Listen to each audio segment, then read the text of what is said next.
All right, I think we can get it started. There are enough people. So, hi everyone. Welcome to the second webinar in our series organized by the IAG Working Group on ground-based GNSS-IR. So, we are delighted to host Dr. Simon Williams from National Oceanography Centre in Liverpool, UK. Today, he will be giving a talk on GNSS-IR for coastal monitoring, including discussion on global GNSS-IR network and measuring sea state. Just a brief introduction about Simon. Simon completed his PhD from Durham University in 1995 where he worked on the use of the GPS for understanding the San Andreas fault system in California. He then spent a few years at Scripps in California working on GPS and INSAR integration, and since 1999, he has been based on National Oceanography Centre, focusing on sea level, GNSS, and gravity data. So his pioneering work on GNSS-IR for sea state monitoring, sea level monitoring has been influential, and we are thrilled to have him today with us. So the talk will last around 45 minutes, followed by around 15 minutes for Q&A.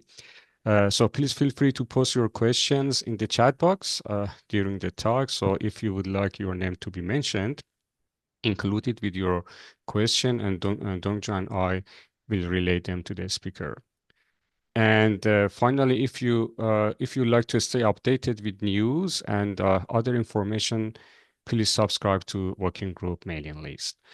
Okay, so let's get started. Simon, over to you. I stop sharing. Okay, thank you. Can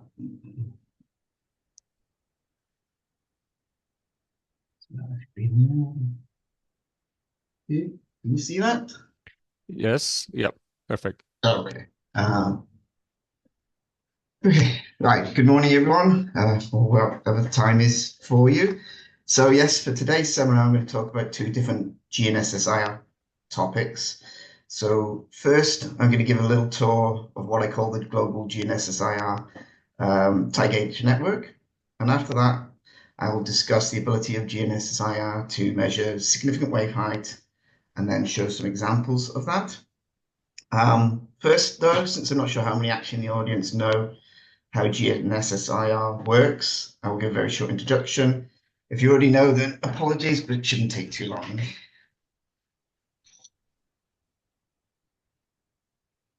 Okay, very basic principles.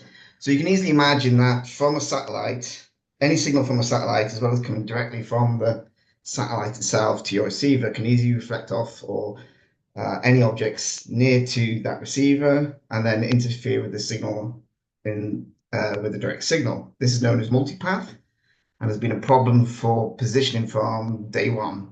It is tracked generally by looking at the signal to noise ratio. There are many studies trying to mitigate this problem, particularly so in urban canyons for navigation, for instance. However, a while ago, researchers started working out how to model this multipath in simple situations, and then went on to realize that if they could understand the interference, then they could possibly use that to measure certain physical attributes around the receiver, particularly if they were changing. This eventually led to the emergence of GNSS reflectometry, and in the case here, ground-based GNSS interferometric reflectometry.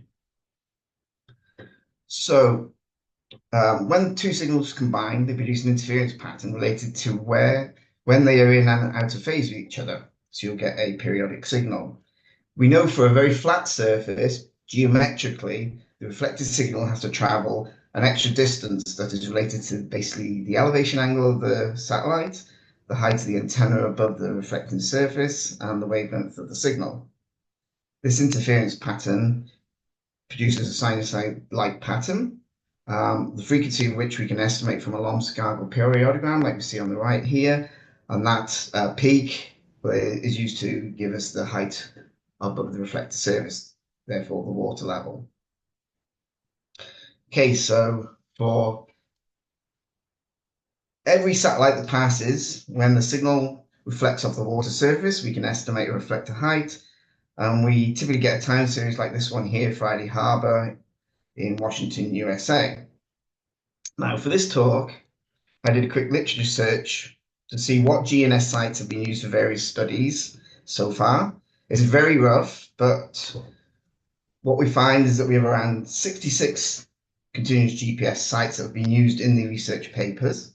These are plotted on this map here. The size of the circle is related to how many times they've been mentioned in a paper. You can see we have quite a good geographical diversity. And the top 10 sites I've listed on the right there for the number of times they've been in a paper. So we've got quite a good set of sites, 66, but that's actually not the number of sites we have.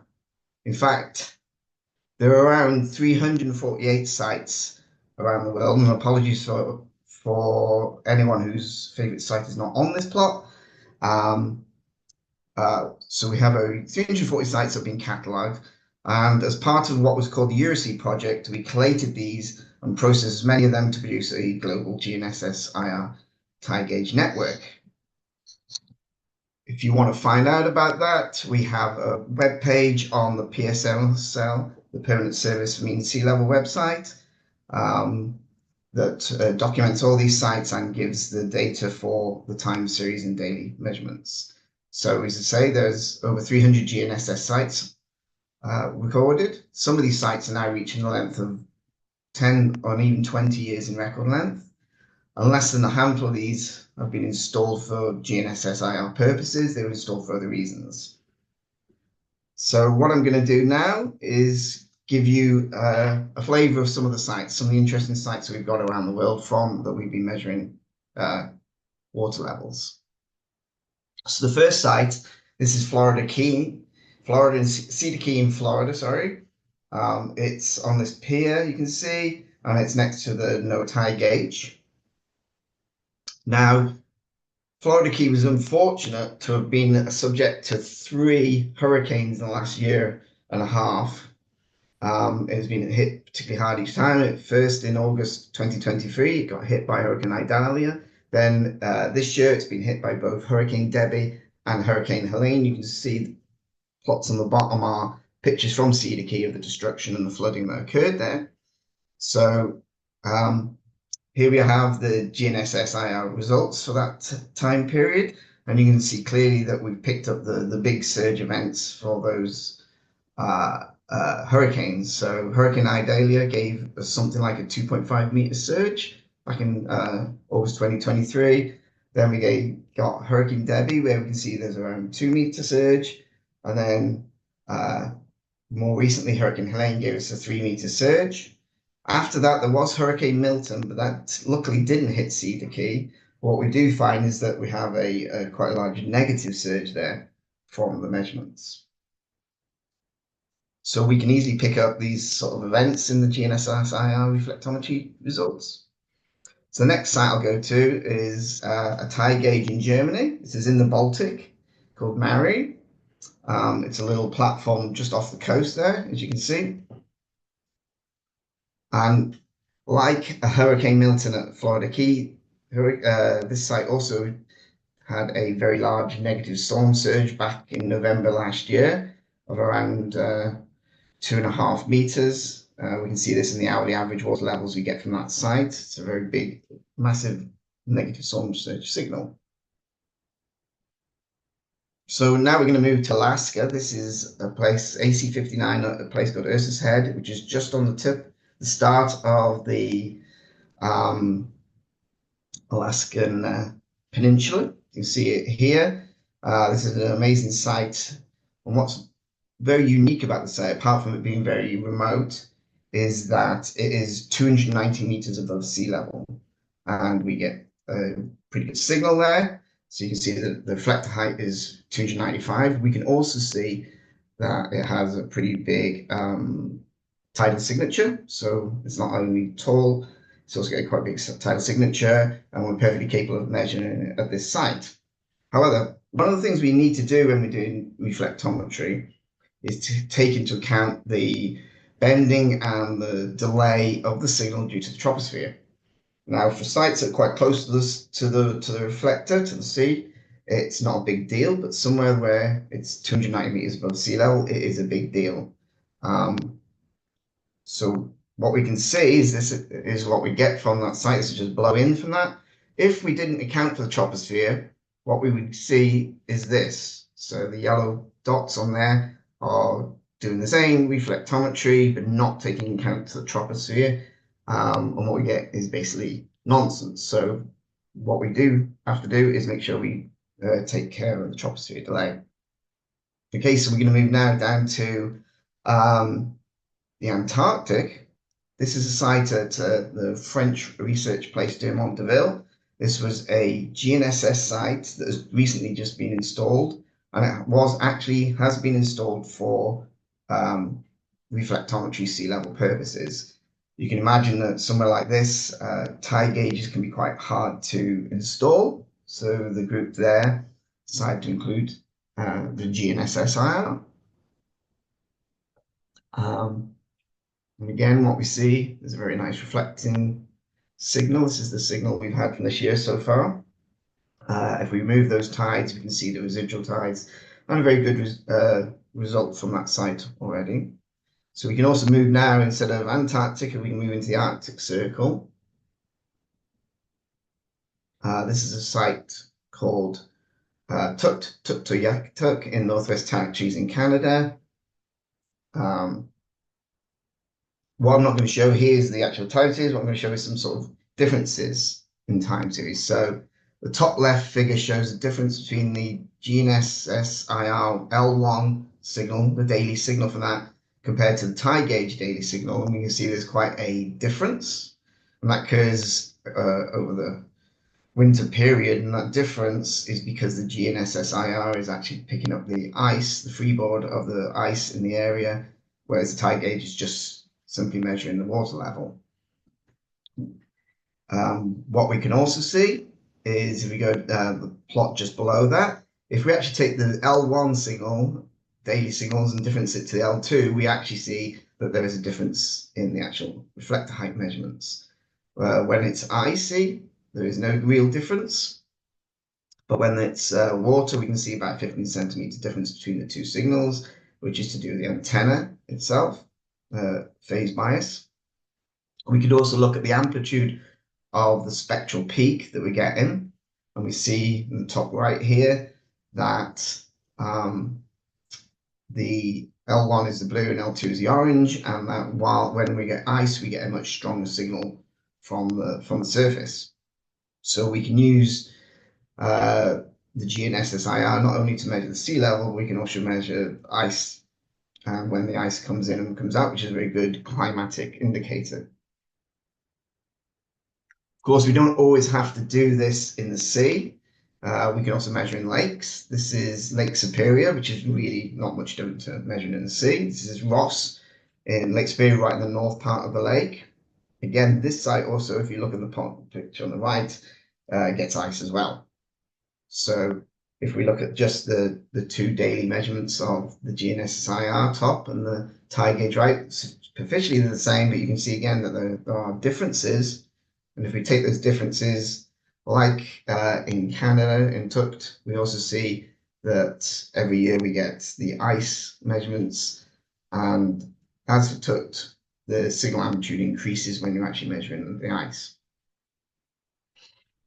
So if we're going to go down in size, we'll go to a smaller lake. This is Lake Isabella in California. Quite an interesting site to make GNSS-IR measurements for several reasons. One is you've got a lot of, because it's a lake, you're going to lose elevation angles at low elevations. And you've also got the fact that there's mountains in the region, which are also going to block some of your signal. But we can still measure there. And this is what we get. So this is the, again, daily time series or for the water level, and we can see that we've got something like a 25 meter change in water level over the period. And note that in 2023 there was this really sharp increase in the water level as California experienced a lot of water in that rainfall and snow in that period, and really filled the lakes up a lot. And you can imagine with something like a 25 meters, you could probably imagine that sometimes those the elevation of masks elevation and azimuth mass you're using might not be optimal for different parts of this, so it's something to bear in mind. So we'll go down to even smaller lake. This is Crater Lake in Oregon. Now this is interesting. We've got excuse me, two different GNSS actually in the crater. So we've got two sets of measurements there. Crater Lake is also interesting because it was actually the site of one of the first ever experiments into reflectometry. They measured something on the rim of the crater, so it was quite high above the water. So there we go. And if we look at that, we've got the daily values for both those sites, and we see that they're both matching up really nicely. So yeah, we can do that. So what I'll now move on to is rivers. So we can also measure rivers. So the first river is on the Rhine. This is a site called Gwessel, a place called Wessel in Germany. And again, we have a nice agreement between the GNSS-IR and the tide gauge there. And again, quite a large range in terms of the highest and lowest bits between the two. And even surprisingly, we can go further inland with the rivers. This is actually in Budapest on the River Danube. The GNSS itself is actually situated on this building here, right on the roof of the building. And you'd think that there probably wouldn't be much room to make the measurements, but it does in fact see a sliver of the river in two different directions. And being a river and the changes are not that great, we don't need a huge amount of data to get the river levels, but we can do that. And again, we get a signal and we see this is just a reflector height, the individual reflector heights for the Danube, and we get to see quite a big range, and that we can do it. And finally, in terms of a tour, I'm going to take you to the special mention. This is the network run by BAFG network. Special mention there, and there are over 50 sites they have installed in the region, all of which can measure sea level. So we have a really, really good network in the area and a really good test bed for a lot of different things. Both river sites, which are down here. We've got sites along here, which are pretty good for both water levels and for measuring sea state. So the next part of the talk is on significant wave height from GNSS-IR. So instead of looking at the periodic signal and getting the Lomsdale periodogram and getting the height, we can also see that we can also look at other effects. So what we have here are two signals from the same satellite, same frequency, 3 days apart. One is when the significant wave height in the area is about 0.5 meter, and the second one is when the significant wave height is at 1.6 meters.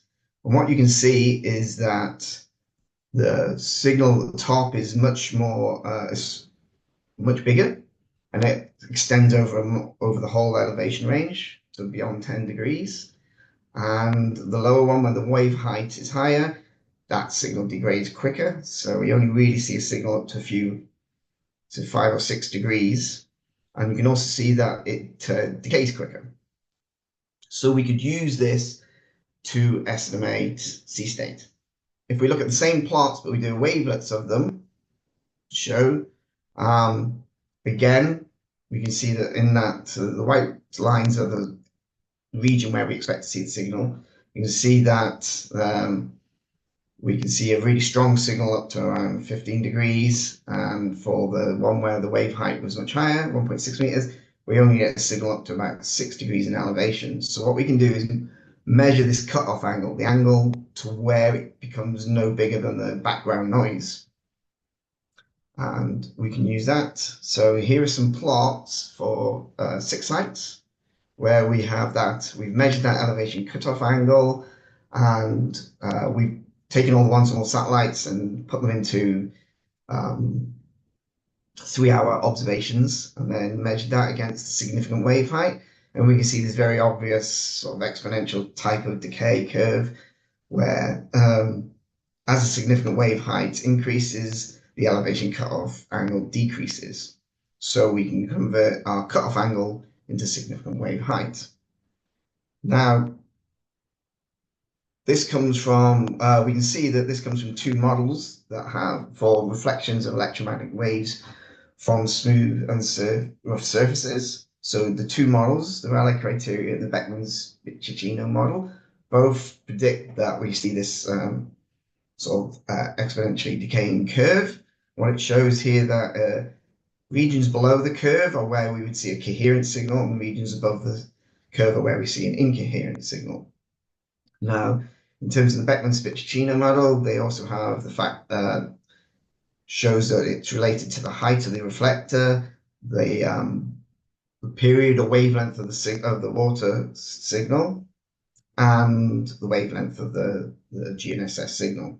But in general, we get the same sort of pattern. This is what we get for modeled, wavebuoy data from the site EPL1, and we converted that to the signals to show the range of sort of values we would kind of expect.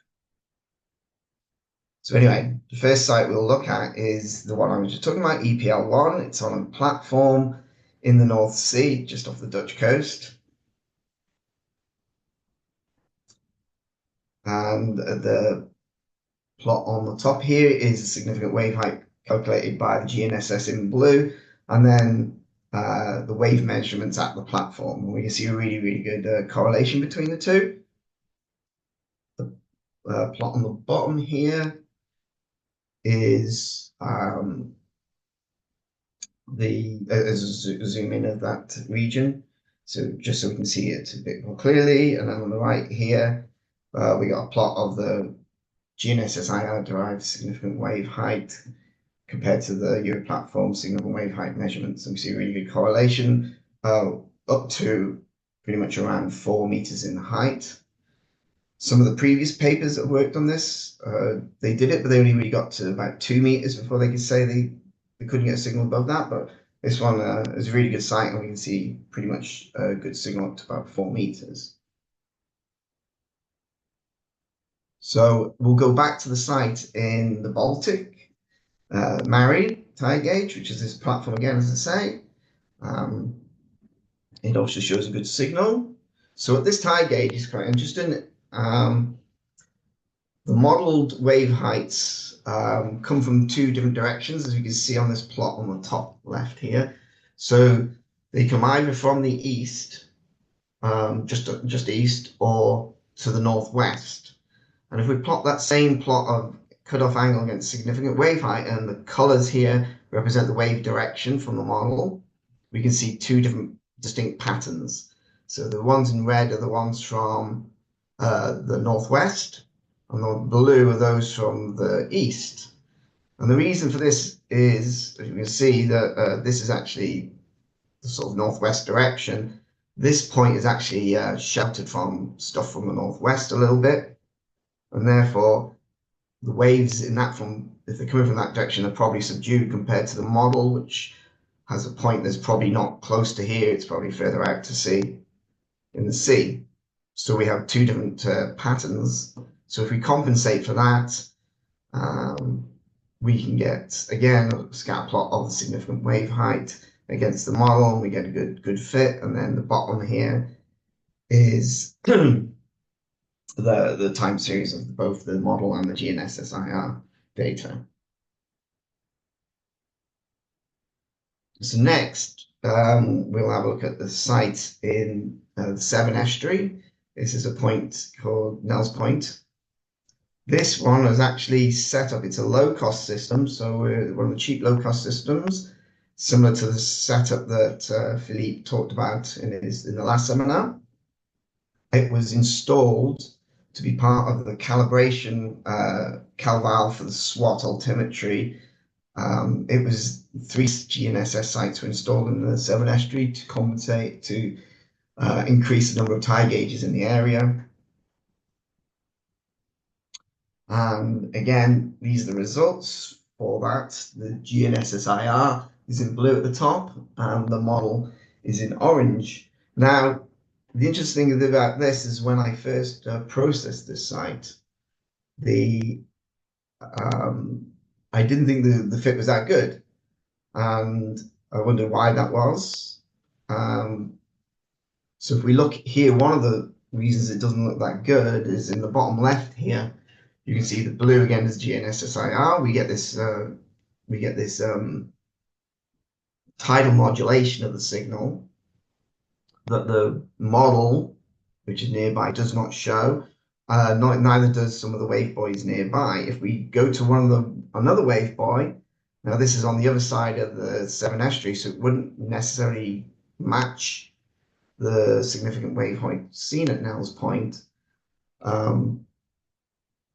But it does as well show that it also has a tidal modulation. So this tidal modulation we see is actually real at the site, and what it's telling us is that actually the measurements there are good enough that they're actually showing stuff that both the model nor the nearby wavebuoys are showing. The actual turns out that that tidal modulation means that the significant wave height is biggest about 1 hour just before the high tide at the site.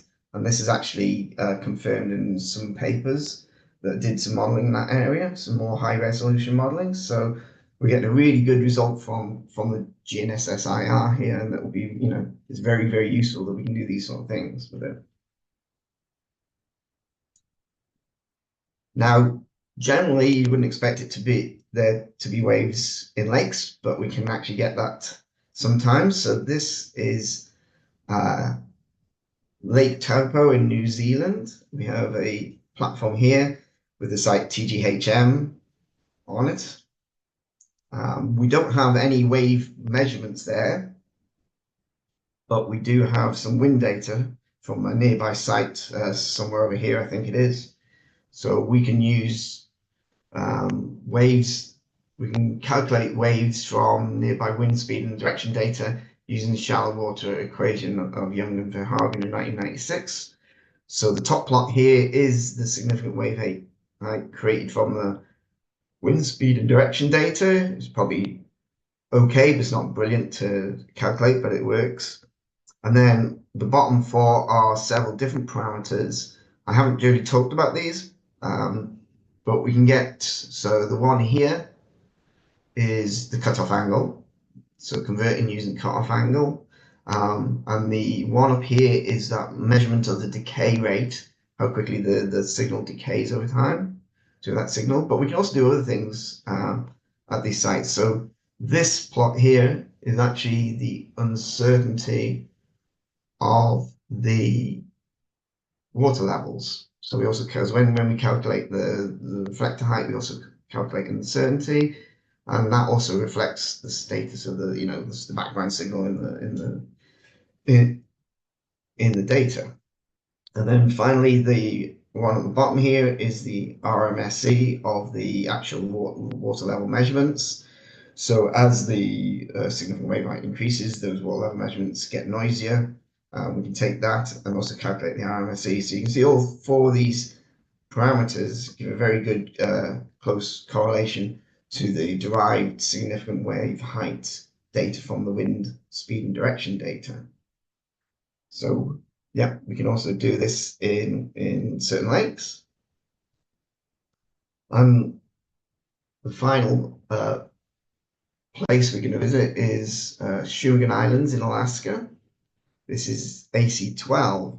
The interesting thing about this one is that it actually gets measurements from both sides of the peninsula. So that means basically if the waves are coming from a certain direction, if they're coming from this direction or this direction, you might actually see different wave patterns on either side of the peninsula, and you can therefore make out which directions these waves are coming from slightly. So the plot on the top left here is the decay parameter. So the orange line is the decay parameter from signals to the west of the peninsula, and the blue are the signals from reflections to the east of the peninsula. You see they are quite different. In general, those to the west are bigger, and the predominant direction is often from the west. But you'll see occasions like this area in October where it's flipped over and the signal is stronger from the east. Here's another plot of the similar thing. Red there is east of the peninsula for that period. Blue is west of the peninsula. And the bottom point is a wave point. It's not very close wave point. It's the nearest wave point to the site, but it does give us that an indication of the direction and wave height in the area. And we can see that so when the direction is sort of from the northwest sort of region, um, we get a bigger signal to the west of the peninsula as you'd expect. This is just plotting that same sort of information. So bottom of the graph is the wind direction, and this what we have here is the ratio between the west values and the east decay. So we have a ratio. So when they're one, they're both roughly the same. When they're higher than one, the signal is stronger in the west to the east. And we see that that happens when the wind direction is coming from the west. The plot on the bottom here is pretty much the same plot where we've got but color coded in terms of wave height as well. So you see as the wave height increases, we get a bigger ratio between the two sites. I realize I'm a bit quick there, but I think I'll stop there and say thank you. Yeah, all right. Thank you. Thank you, Simon, for your great presentation and taking us to all corner of globes to showcase the site. That's amazing. So we appreciate that. So it's fantastic to see around 70 people that's joined us today for this talk. So I appreciate the attendees. So we have time for questions. Please post your questions in chat box so we can relay the questions to Simon. And um, I see at the moment I see no questions. Uh, is is that There are true? four questions. Four questions. I There are four don't. questions. In chat box, right? Q&A. In Q&A, there are All four right. questions.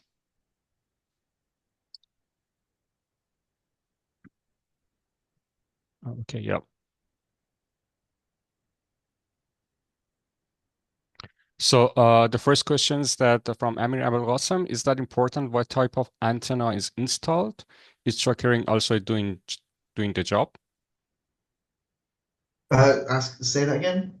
So he asked about is it important what type of antenna is installed, and is trackering antenna also doing the job? Yes, so most of those, or nearly all of those GNSS sites that are installed will have a choke ring antenna. Mhm. Choke ring antennas are good at reducing multipath, but they don't do a good job at low elevations, and that's the elevations we're using to make the measurements with. So it doesn't really matter. Any antenna will do. When we use the low-cost antennas, low-cost receivers, those antennas generally are not choke ring. And what we find is we actually see a slightly better signal out to a bigger elevation angle. So sometimes maybe the low cost are better in that sense than perhaps the choke ring antennas are, but pretty much any antenna will work. Yeah. And the next question is about the two site EPL1 and BORS. And yeah, the question is whether the significant wave height and the measure of tides are available to the public and can be downloaded. So the significant wave height, they mean the GNSS-IR data or the wave height data? Both. Okay. The wave height data you can get from eModNet physics generally, a lot of the waves data in Europe are. The for EPL1, the significant wave height data is not available yet. Haven't released that yet. We're hoping to do a similar thing for that we have for the PSMSL water levels. We're hoping to do a similar thing on there, another wave page for wave heights. All right. Yep. Someone, can I ask you please stop sharing so people can see our faces? Sorry. All right. Okay. So the next question is about tropospheric correction. From which height onward should one apply it? And does it have disadvantages to apply it for a low reflector height? So yeah, I said that uh, it's less effect, low reflector heights is less of a thing, but it depends on how well you want to make the measurements. If you're doing the reflectometry to get, say, tidal harmonics, then you should always apply it because it will always create a tidal harmonic that's amplitude that's smaller than you really should have. It's not that hard to do the tropospheric delay, so while you won't see much effect at say 10 meters or so below, um, it really is something that should be applied every time. Yep. Okay. And Rolf Reutberg has a question from University of Twente. He asked about the North Sea GNSS-IR site. Did you also see any azimuthal dependency in SNR arcs related to the swell direction? Quick answer, no. Yeah. So there is a paper that actually did this and they managed to get wave height directions.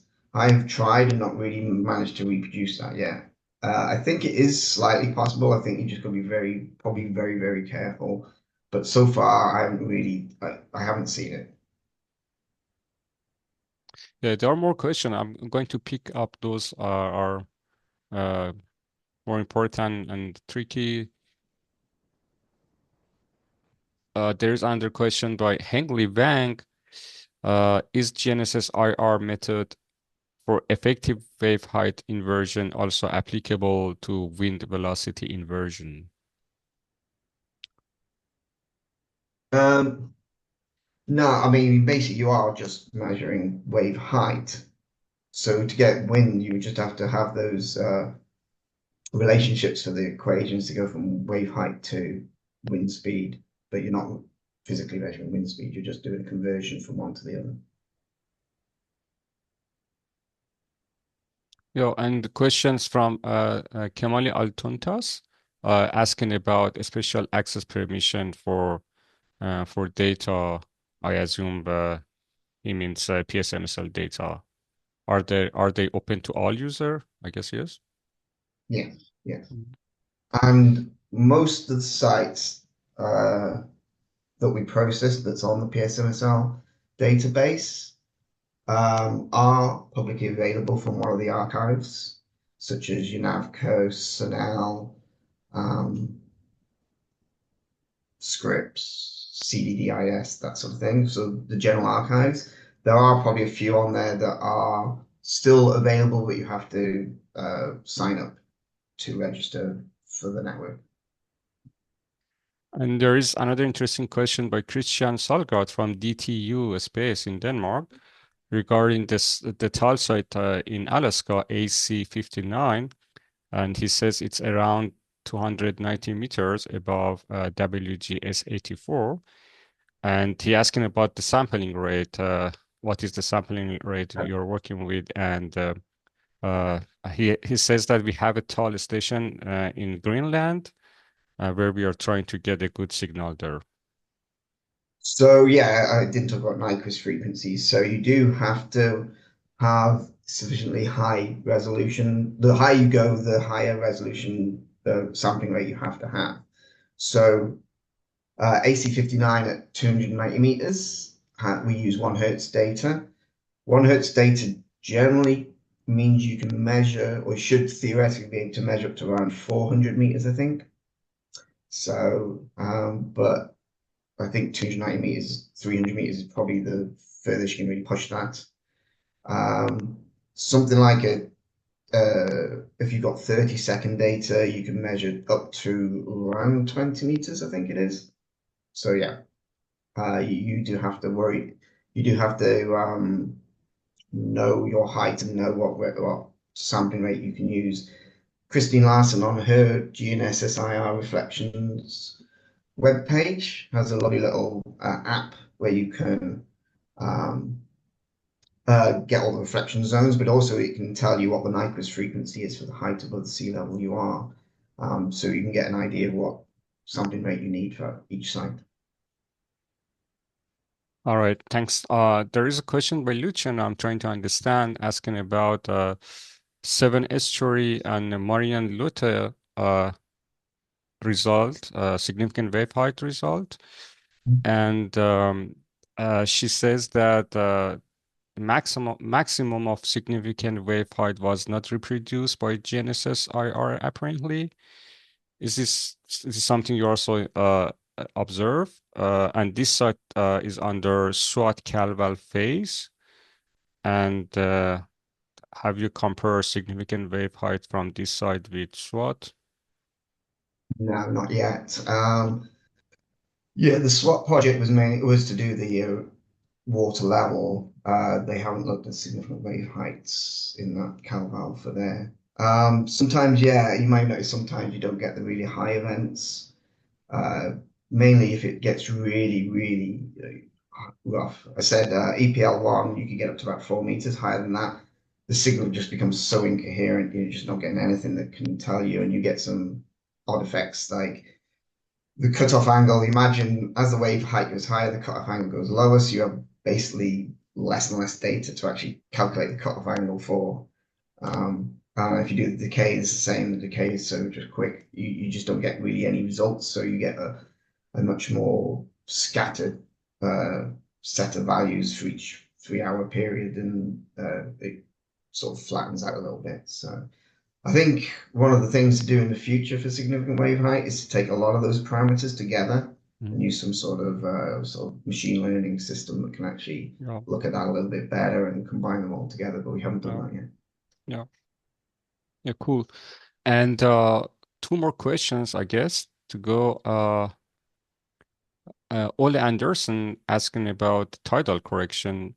How do you correct for tidal induced geometry if your tidal model is inadequate? I think do you correct for tide with model? Yes. So the way I do it is once I've got sufficiently long enough tide gauge series, reflectometry series, I will fit a tidal model to the data. But inside that tidal model, I'm also correcting for the H dot correction at the same time. This is the correction that shifts the peak of the periodogram due to the movement of the water during the period of your measurements, your satellite pass, which is called the H dot correction. And so I correct for that directly in the estimation of the tidal harmonics. If you haven't got sufficient time series, not long enough, or you just haven't got, you're not fitting a tidal harmonic model, you can fit a smooth spline to the data and then get the derivative of that spline and use that for the H dot correction as well. Yes, thank you. And I guess the last question to go is about, again, tidal modulation of significant wave height from Henry Wang. I noticed that when the effective wave height ratio is large, GNSS-IR tidal level inversion will be affected, and the effective result will not be obtained. How to solve this situation? I guess you show some figures. Say the question again. So when the tidal signal, when the significant wave height is large, so GNSS-IR tidal level inversion will be affected. So that's I guess the modulation of that refers to modulation of the significant wave height with tidal signal, right? And how to solve this? I think he asked about how to separate these two.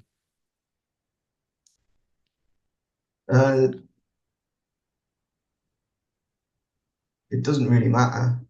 I think so. All you're doing is making those measurements. You're not relating them to the height. So what you're doing is just getting the significant wave height. It doesn't matter what the reflector height is at that point. So when we do that, we get the significant wave height measurements. So the relationship to the significant wavelength to the cutoff angle doesn't change due to the water level height. So the tidal modulation is just simply something that's actually happening. So you can just take your significant wave height measurements and fit tidal harmonics to those as well. And you can see that, for this case, for Nell's point, that actual tidal harmonic occurred, the changes occur 1 hour before the sea level high tide. All right. Okay, so apparently there are no more questions in Q&A box. Oh, I think probably we still have 2 more questions. Yeah, Dongja, can you read them, skip please? 2 questions. Yes, one is about the slide using the wavelet, and this person would like you to explain maybe this slide one more time for some details. And another one is you mentioned that troposphere is an important aspect to take into account. So can you share some reference or papers for that? Maybe your paper? Yeah. Should I share that?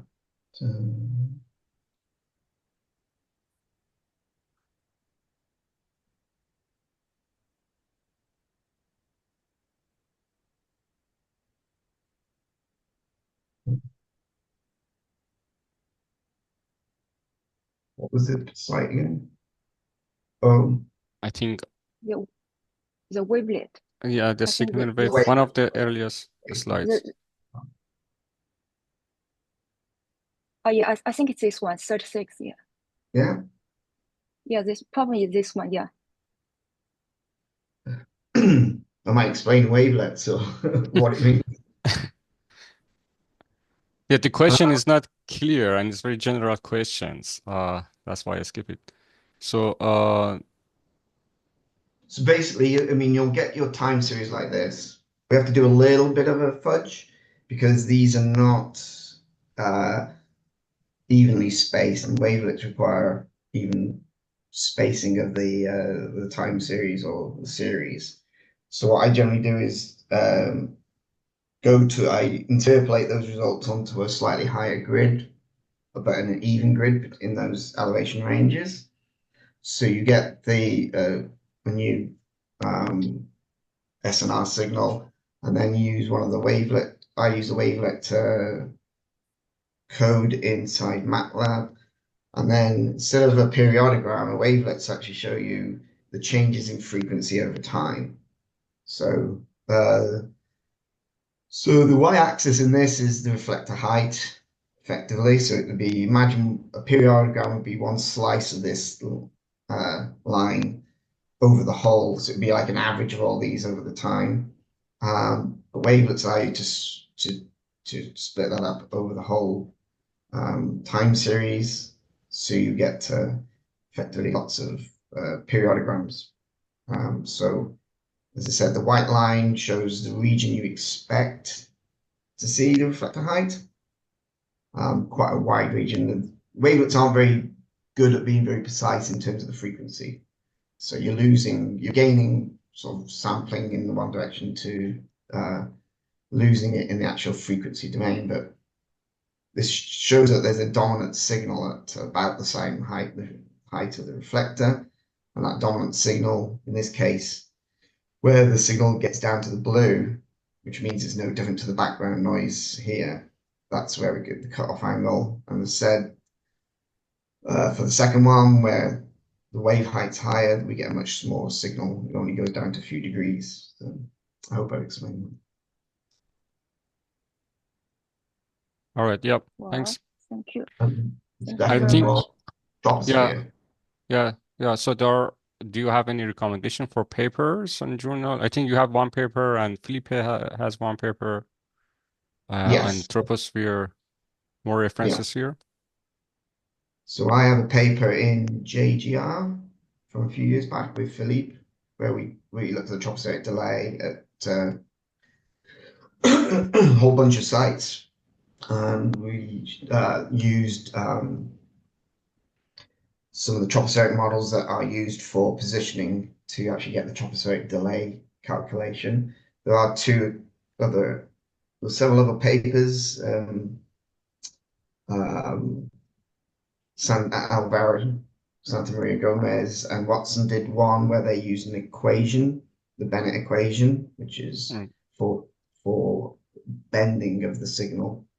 And there are more recent papers where they've improved the equations for both including delay and bending of the signal. Yeah, all right. Okay, I think we have asked all questions. There are no more questions. Is that right, Dongju? Yeah, I think so. All right. Okay, so I think we can wrap up. Thanks a lot, Simon, again. We appreciate that. And just a quick reminder about our next seminar. It will be with Lin Lui from the Chinese University of Hong Kong. He's going to talk about GNSS-IR and cryosphere. So it's planned for the last week of the February next year. So I'll send out more details through the mailing list soon, and also a recording of the Simon's talk will be available in YouTube. All right. Okay, thanks, and have a good day. Take care. Thank you. Bye. Bye-bye. Bye-bye.